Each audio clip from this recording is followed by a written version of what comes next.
Welcome to 123 Minimize, the podcast about easy minimalism for busy moms with Jody and Linnea. Today we're going to talk about back to school planning. So when you hear back to school, what do you think of? Pencils. Yeah. Fall weather. Yeah. Apple orchards. Pumpkin spice. Yeah. Planners. Coffee. Oh, yeah. I like it. I like fall. It's a time for a fresh start. It's a time when it gives a period of time where you can clean things out. Summer is kind of a time when you're relaxing a lot and doing other types of family activities, and fall brings a lot of structure. So if you have a personality that likes structure, then you're going to be really excited about fall. Yes. Yeah. Yeah, having a predictable schedule. I feel like summer, kids go to bed late, and it's just sort of almost like chaos with meal planning and just everything. So having a forced structure is kind of nice. Right. Yeah, I love it when it's time to, get out the planners for the kids. I always, put on a show or something, and it's seriously like a relaxing activity for me to plan everything out for them. So I know everybody doesn't feel that way, and that's fine. There's lots of ways to go about the school year planning activities. So one way that I heard a long time ago at a conference I went to of a good way to start planning for your family is to make a mission statement for your family. And so when you do that, then you sit down with your spouse, your partner, your kids, or whatever, and you decide what your mission statement for your family is. And then everything that comes up to sign up for or to be involved in, you kind of compare it against a mission statement to make sure that it's something that your family wants to participate in. Yeah, to not overbook yourself. Yeah. I like that. Yeah, because sometimes in the beginning, after you have been doing a lot for summer, I sign up for too many things. I've done that for many years where I get excited. Oh, there's a basketball thing. Oh, there's a soccer thing. Oh, there's swimming lessons. Oh, there's this co-op or that thing. And I sign up for a lot of it. And then just about December, especially February, I start to regret my life's choices. Yes. There have been those for us as well. Just where you just didn't realize what you're getting into. Right. Yep. And during COVID, a lot of things got canceled, and I realized just how little I wanted on my schedule. Those years affected families differently, but one thing that I took out of it is I don't need to be signed up for as many items as I need to be. Yep. So, I don't know how you plan school supplies, but the first thing that I do is I like to take an inventory of everything that we have. So pencils, paper, notebooks, tape, whatever. I just look through everything and see what was left after, we finished school at the beginning of summer, and then I like to just look at everything.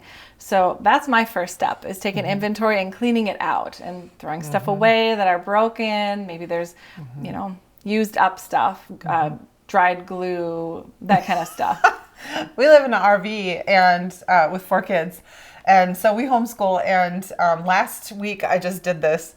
I think we had 15 glue sticks in our RV. I was like, what? We do not need 15. My kids are not preschool age where they're pasting and cutting stuff all the time. So I took care of that. Yeah. So we didn't actually have to buy anything. I just got rid of a bunch of stuff or move some stuff to storage because we did not need that much stuff in our RV. The kids really are only just using pencils and colored pencils and erasers. And then a little bit of glue. Yeah. And scissors. So that was all we kept. One little thing. Yeah. Same. I went through all the pencils. Well, I actually had my 8-year-old do it, and he went through and sharpened all of the pencils, and we replaced some of the erasers with the little high polymer erasers that you can put on the back of a pencil and make it new again. So I didn't buy anything either, and at the end of spring, we took some of the school supplies that they had in their bags from co-op, and we just kept those because the list is going to be the same this fall, and so we just kept them to the side to make sure they didn't get used up, and they'll take those back. Other years I've bought stuff. There are years where my daughter was in school and we had a pretty large list of things to buy, and I'm in no way saying that you shouldn't buy what the teacher's requesting you to buy, because they obviously have lesson plans and things that they need, but just, taking an inventory of what you have so that you don't duplicate things that you already have purchased. And then when you go into the store, you have more of an idea of what you actually need versus, just buying stuff that looks cool but probably won't get used. Yeah, all those impulse buys, all the feels. You want the fun, new, exciting stuff. Yeah. Sometimes if I get that urge, I'll just get one little thing for each of my kids. You know, one really special pen or something. Yeah. Just to satisfy that little feeling of wanting something new but not spending a ton of money. Right. Exactly. Yep. So for school shopping, a good idea for the supplies is to go to the store and get the list that your school requires. Or if you're homeschooling and you're in any co-ops, get the list that they're requiring. Look at everything and then take an inventory of what you have in your house, and then from that make a shopping list of what you need to buy from the store, so that when you go there, you know exactly what you need to buy and you don't have to make 2 or 3 trips back to the store. Mm-hmm. The next thing that comes to mind for me is curriculum. So what do my kids need to learn, what grades they're in, what curriculum worked well for them last year, and what curriculum is probably going to work well for them this year. And so that can really vary from kid to kid and year to year. I have not ever used exactly the same thing year after year through the time that we've had kids. Mm-hmm. Mm-hmm. Yeah, less is more focused. When my kids were really little and we were just about to start homeschooling, we had some friends give us a whole bunch, like their kids had just graduated high school. So they gave us like all the years of everything. And I thought, oh, jackpot, I'm never going to have to buy anything. Yeah. But it was so much stuff, and I was grateful. We did use a lot of it, but I over time, I realized there was a lot of stuff that we just didn't need extra books aside from the main curriculum, like a whole chunk of science books and things that the kids would look at once maybe and then be done with it. So I realized I can get those things from the library. I don't need to have all those things. And the reason I didn't look at them is because it was overwhelming. We had too much stuff. Learning games, those are also great, but there was just too many. So now that we've been living in an RV and a lot of our stuff has been in storage, I've literally only have room for what we use all the time. And it's been perfect. It's been so much easier to focus and just focus on the one curriculum that we have. Of course, we're traveling the country, so we get all the extracurricular stuff thrown in there with museums and things on the road. So we don't need to have a lot of stuff. We just get our experiences out there. So that's been our experience. Yeah. We also received a lot of stuff from other people when my kids were young. It's the same, where you think, oh, this is a $200 set or this big Apologia textbook. And I did save stuff for a long time before I got into minimalism. This was, a long time ago. And it was hard. It just sat there. It took up space in our small house. And I didn't end up using it because by the time my kids got to that age, the information was outdated. And so, if they were signed up for a class or something, they wanted the newer edition. And I found that I stored it all those years for nothing. So that was not great. But when I first got into minimalism, almost a decade ago, what I did with a lot of that stuff, we had wonderful, generous friends that gave us lots of stuff. And I did go to like a homeschool curriculum sale, and I did sell a lot of stuff at that time. And so other people got to enjoy it. It did not go in the landfill. And so it was because I figured if I dropped it off at a thrift store, they might not know the value of it, and it might end up in the dumpster. So I didn't charge a lot, and it was a great opportunity to get the books to be used by other people. So after evaluating curriculum, I like to make sure that we don't have old papers and things, filled out workbooks that we don't need anymore. So I go through all of that. You do need to be aware that every state has their own rules as far as homeschooling and what you need to save. And if you don't homeschool, there shouldn't be any reason to keep those things. Right? Yes, the school system should be tracking all of the proof that your child is attending school. And so then you just keep stuff that you wanted to keep. Maybe it was a special paper that your child made and you could put it in a keepsake book for them and have that memory.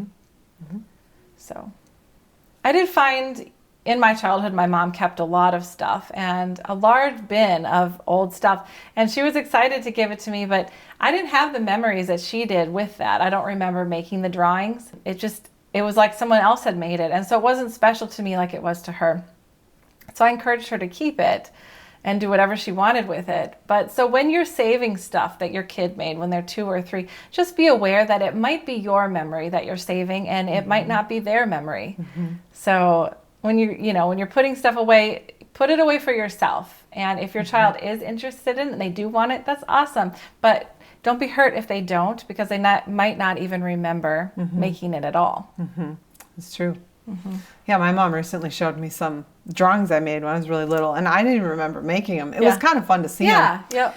But what if you just like took a photo of each of them and just made it into like a little Shutterfly book or something? Then you can have a small little memory of that, but not have this huge stack of papers taking up your space and storage. Yeah. Because really, where else are you gonna keep that stuff? It's gonna be in your memory bin somewhere. Yeah, garage, furnace room or something. Yeah, for us, we did 4-inch binders. So each kid has their own binder, and that's everything from, birth, any little like certificate or something special, all the way to, I have a child in college this year. So everything's in there, but it's just 4 inches.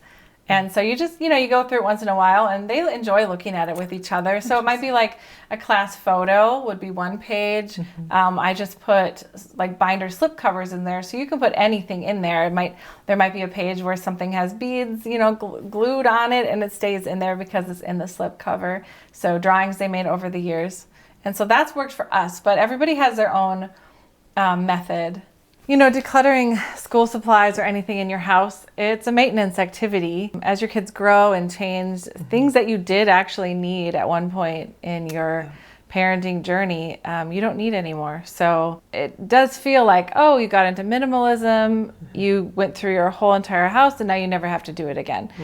Maybe later on in life, but typically not at these stages. When you have kids growing so rapidly, it's kind of like doing the dishes, right? So you have less dishes, so maybe you have to do less dishes, but you still have to do dishes. Right. It's not, it's a maintenance activity. So that's good to remember, because sometimes it feels like, why am I not getting anywhere with this minimalism journey? It's because your kids change and grow. And so they grow out of clothes, or they use stuff, or they change, what they need and what they're interested in. And so you buy more stuff that they do need, and then you have to go through the stuff that they have no use for anymore. But you're right. If you are successful at minimizing the quantity of stuff you have, you're still going to notice a huge difference when you go through that. So we live in an RV, like I said, and we have really small amounts for like clothes, for instance. And we travel around the country, so we hit all the seasons. So we almost have to have all seasons of clothes with us all the time for all 6 of us. And so we just have one bin that the clothes fit in, and if they don't fit in there, they can't have it. So we just make sure the kids have what they need, a couple pieces of every season, a couple tops, a couple bottoms, and then when they wear out, we just replace them. So right. So in the back to school type topic here with fall coming, it is a good idea to take inventory of all of the clothing items that you have for each child. So unless your kids are really close in age and they share clothes, which we've been in those stages before, otherwise you want to just do one kid at a time. So what I like to do is write it down. So take everything that kid has, dump it out. I know it's going to be overwhelming for a second there, but it always gets worse before it gets better, right? So dump it out, take a piece of paper, and just mark down how many pants they have, shorts, how many t-shirts, sweatshirts, whatever. As you're doing that, you're going to find something has holes, or it's way too small and somehow it got missed. And you can get rid of those things during this process. But when you're done, you just have like your list of the good clothes that you're going to use, and just mark down how much of each item they have. I like to do it with the kid too, though, because I want them to kind of understand the process of minimalism and be able to understand like what clothes they have, and if they like everything that's in their closet. Because sometimes there'll be something in there that you like, that you picked out, you thought they would like, and they didn't wear it at all. And when you say, do you like this shirt? They're going to be like, nope, I'd rather wear something dirty off the floor. They're not going to wear that shirt. And so even if you like it, it might be time to let go of it at that point. And it is a good time, like if you have younger siblings in the family, to put those in a bin, the clothes that are too small for an older kid in a bin, but just label it. properly so that you can find it again. Because the worst is like dumping multiple sizes into this same kind of container, and then when you get there you forget you have that and you go and buy more clothes, and then later you find, oh, there's that bin of of clothes for this next child. For us, we had a small house at one point and we did not have room for dressers in the bedroom, so we got rid of our dressers at least 7-8 years ago. And so we just utilized a closet. And so when my boys were younger, I used a hanging like shoe organizer, and it had 9 spots. And so I had 8 outfits for them. And when I did laundry, I would just put the pants in the shirt and roll them up.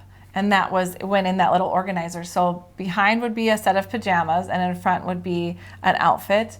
And then the 9th thing on the bottom held their socks and unders. So that's just how I did it. And so they could just pick from one of those little spots and wear that. Wow. I don't know if my girls would have been as interested in that if I had tried that back then, but they're older. But the boys, they really liked it. Actually, putting their laundry away was easy, and getting dressed was easy.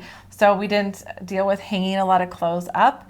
If they had a dress shirt or 2 or something to wear to a wedding or an event, that we'd hang up. But the stuff in the rotation, the shorts and the t-shirts, that we just rolled up, and they used it like that.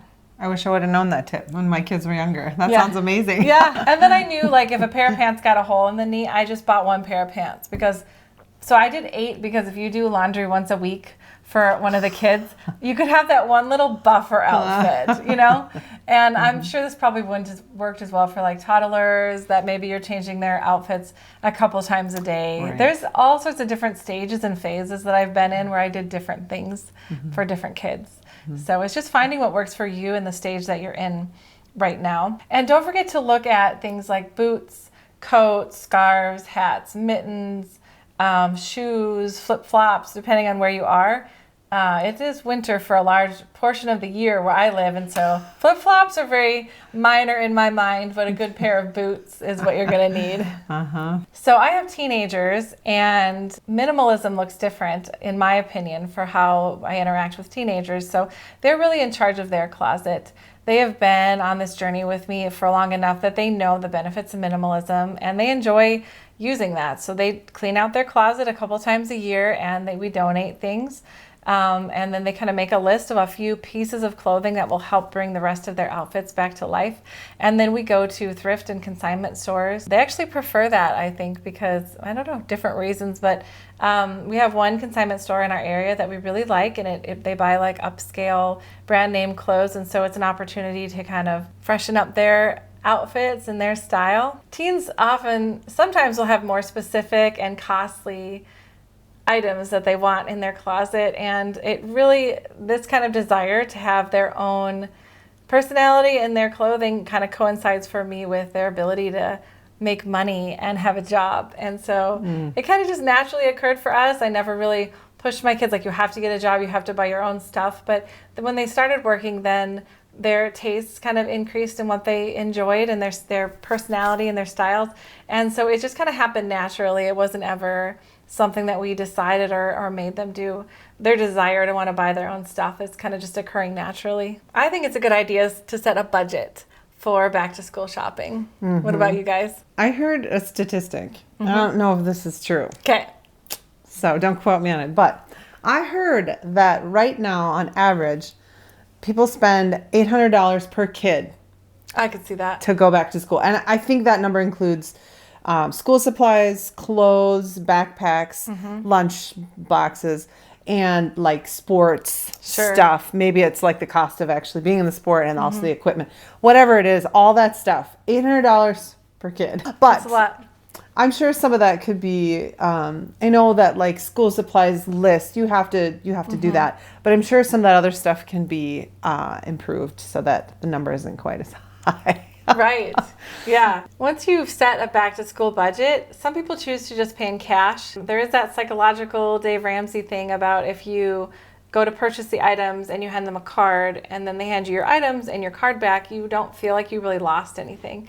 So when you hand them cash, you have more of that hurt of like, ooh, I paid for this. That's money out the door. And so that can be a nice tip if you want to stick to your budget. If you have a budget and you stick to it. I know for us, with 4 kids, I wouldn't probably want to spend $800 per kid because I'd want to put that money towards other things like traveling. So another thing is when you're out going back to school shopping, you could, if you're with your kids and they're like, I might like this outfit, you could take a picture of it.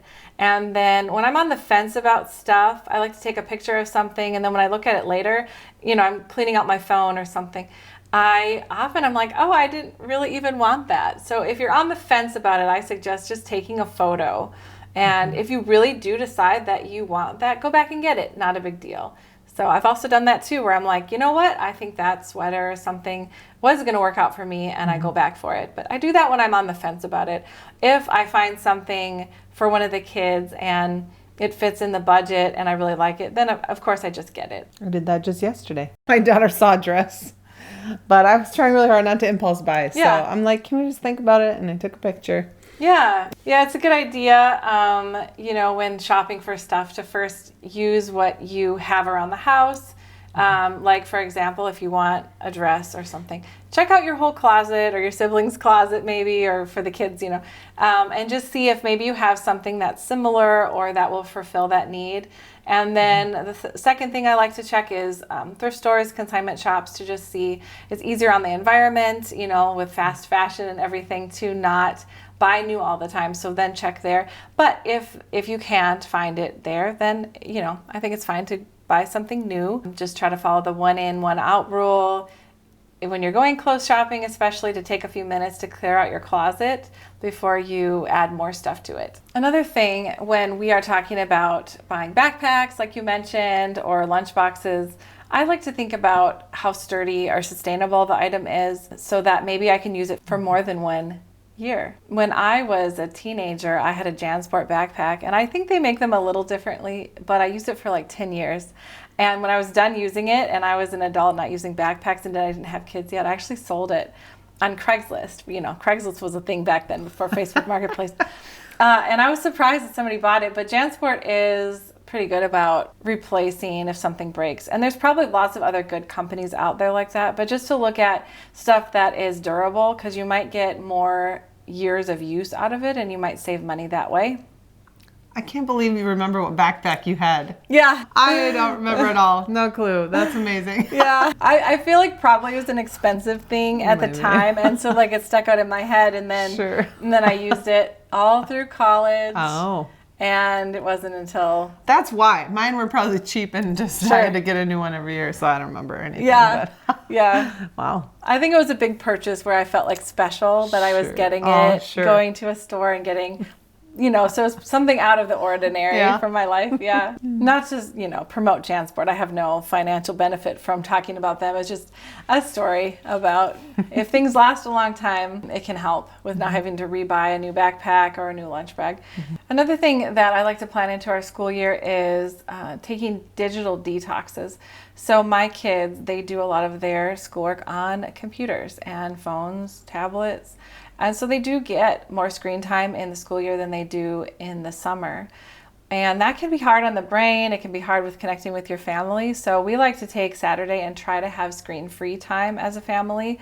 Just purposeful screen-free time, which actually is harder. It's harder than it sounds. I read a book about screen-free time, like taking a 24-hour period. And honestly, it's been difficult. So I maybe get about 8 hours in without screens, and then I just, must want that dopamine rush or something from it. So nobody's perfect with that at my house, but it is something that I try to schedule in, because otherwise I think we could go months without having a day without screens, which was amazing considering most of my childhood was screen-free. So how do you handle time management with your school year? Well, I am a lover of time blocking, and I know that not everyone likes that. I have some friends who are more free spirits and they feel very confined by time blocking. Although I have heard from some of them, if they've given it a try, they can actually find freedom in it, because when things are compartmentalized and planned out, it helps them actually have more free time for the things they want to do spur of the moment. So if you're one of those people, just consider it. I am really actually kind of passionate about time blocking, because I find that when I have times compartmentalized and blocked in, then I don't feel the need to think about them in the moment. It helps me be more present in everything that I'm doing and not feel like a crazy lady, like chaos all the time. But what I love about it for school prep and for helping my kids, when we were a part of a homeschool co-op, that was a big ordeal for us because we weren't used to going anywhere on time, especially early in the morning. So we got a real taste of what that's like, trying to get out the door to go to school. And what really helped was to prepare stuff the night before. Like really immensely helped, because I don't know about you, but when I get out of bed in the morning, I don't move very fast and my brain's not moving very fast right away. So I will, like, right before I go to bed, I will literally just like walk through every step of my morning. I will grab my contacts that I'm going to put in and set them on the counter. I will grab my deodorant and set it on the counter next to that. Whatever the steps are that I'm going to need, I'll pick out the earrings that I'm going to wear, you know. And then for school, I would do the exact same thing with my kids. I'd be like, okay, pick out your outfit. And they'd pick out a shirt and pants. I'm like, what shoes are you going to wear? What do you need socks with those? Is your backpack ready? Do you have all your supplies? And we go through each of the classes they were in. What are we packing for lunch? If there was anything non-refrigerable, we could pack that the night before and have the other stuff ready, like the container that we're going to use for whatever, the sandwich or whatever that needs to be refrigerated. Have everything laid out and ready, like even breakfast. You can pick out the dishes that you're going to need or whatever, and maybe write out, like I like to write out on a whiteboard for my kids, the steps that they need to take so they know, so I don't have to stand there like keeping them on track with all of that. But I can't even tell you how much time I cut out by doing that. Having everything set out like that, you were able to just really quickly. We even did where we would just put their backpacks in the car. Like everything's all ready. Okay, put your backpack, whatever, your jacket or whatever, if it was fall and they need a jacket. Anything that we could put in the car so we're sure we're not going to forget it at home. Any papers they needed, made sure those were in their backpacks. And that really helped a lot. And then the same is when you get home. To help you for the next day, you can have the kids go through their backpack and take out things that they're done with, maybe like a project or a paper that they had. Take that out. Take out the scraps from their leftover lunch. Yeah, make sure there isn't like a rotting apple core sitting in the bottom of the, definitely. Yeah. And then just do it all over again. If they have like homework or whatever, put it back into the backpack right away. Anything that comes out that they need, make sure it goes right back in. And again, put the backpack right back in the car, so it's ready for next time. So that helped us a lot. Yeah, when my kids were in co-ops, or when my daughter went to school, we did not have a garage, and so putting stuff in the car in the middle of winter, everything would freeze. But I would put it by the door, and when I was a teacher for some of the classes, I had a rolling small cart, and then I would put everything in there for myself, all my supplies and teaching materials, and then make sure they had their bags ready by the door, because in the morning I'd be late. Otherwise, it was just too hard to get everybody up, fed, dressed, and myself ready to go. So anything you can do the night before is going to help so much for reducing stress and for actually showing up on time. Imagine that. Yeah. I don't like time blocking as much. I have tried it, but for my personality, I like a list. So if I am time blocked and then something makes me late, it's difficult for me to not feel frustrated. And so I like a list of, these are the things I want to accomplish today. And as I work down the list, I just cross them off. So that just works better for me over the years. I haven't tried it in a while, but I think I tried it when I had babies, and babies make for lots of flexibility. Yeah. Yes. So, but that sounds great. I should try that again. I like lists too. Yeah. I mean, that's great. And we have a guide that we would love to share with you.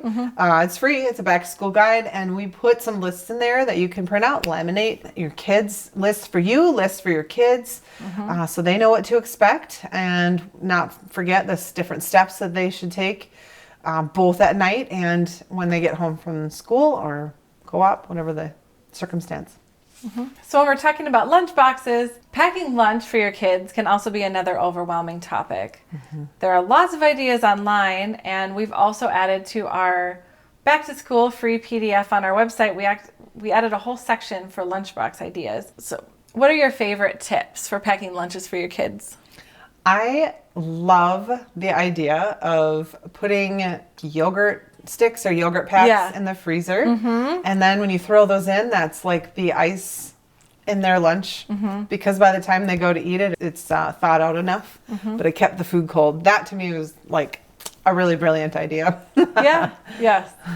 I like to have a bin or a drawer with some snack options. So it could be, depending on, the co-op or the school, you can't always bring nuts, right? So depending on all that kind of stuff. But it could be non-refrigerated type snacks in there, and then also to have an area in your refrigerator for refrigerated type snacks like yogurts or cheese sticks or whatever. And that can be easier when you're packing a lunch to kind of have some extra stuff to throw in there, or some snacks to grab out the door when you're headed to co-op or whatever your day holds. Well, and you could prepare some of those things ahead of time, like making little baggies with the carrots and the sliced apples, and having like variety bags so that they're easy just to grab. We like to eat a lot of sandwiches in the school year at our house. So one thing that I've done is bought like a veggie type tray where there's like one container with like smaller holes in it and then a lid, and I put sandwich type materials in that. So when we got to go and quickly make sandwiches, all I have to do is pull this container out with all the prepped like cut tomatoes, lettuce, cheese. If you're doing lunch meat, I would not recommend cutting an onion though. I tried that once. The whole bin was onion, so I wouldn't do that. But then I put the lid on it, and then all we had to do is grab the bread or the wraps or whatever, and then all the kids can make sandwiches really quickly instead of me having to cut things and wash lettuce and do all that prep every single day. So that was a time saver for us. For our schedule, Sunday is typically our prep day as far as running to get groceries or doing some cooking in the kitchen. I just find that after Saturday, I've had a little bit of time to catch up and catch my breath. And so when Sunday rolls around, Sunday evening, I feel more energized and ready to take on the new week. So I'll take that time to look at everyone's calendar. What do we have coming at us? Maybe make some lists of things we need to get from the store. And I might take some time to cook something. So some things that we like to do is homemade granola. And so I'll make a big batch of that, and we'll eat that on yogurt or kind of as a cereal. And when it's homemade, I can control what kind of ingredients are in there depending on what I have in my pantry, and I can also reduce the sugar content, which is helpful for us. Sometimes I'll also make a big batch of hummus or quiche, or those are nice things that you can eat as leftovers, but you can make ahead. I'll often do an Instant Pot full of dried beans or chickpeas, and we'll make those into things throughout the week. So in our free back to school downloadable PDF on our website, we have going back to school routine for kids going to school and also kids being homeschooled. And in our downloadable PDF, we have a home from school routine that can be helpful for kind of undoing all the packing and all the lunches and making sure everything gets washed and the homework gets done and everything gets back in the bag so you can restart a new day. And these checklists can be really good so that your kid is able to do stuff on their own, depending on what age they are, of course. Because a large part of minimalism is streamlining your routines and making it easier for you so you can spend more time doing what really matters and spending time with the kids without having so much work to do. Right. And that's a wrap for today's episode about minimalism in your back to school planning. We hope you enjoyed delving into this topic with us and found a few tips that might help you on your journey. We want to extend a heartfelt thank you to our amazing listeners for tuning in. Your support and curiosity are what keeps us going. For more tools and resources to help you on your journey toward a simpler life, visit our website, www.123minimize.com. If you found today's episode valuable, don't forget to subscribe to this podcast so you never miss an opportunity to explore new ideas and perspectives. And if you're inclined, leave us a review, which helps to spread the word to others who might enjoy the journey too. As always, feel free to connect with us on Facebook or Instagram to share your thoughts, suggestions, or just to say hi. Until next time, stay motivated. Take care.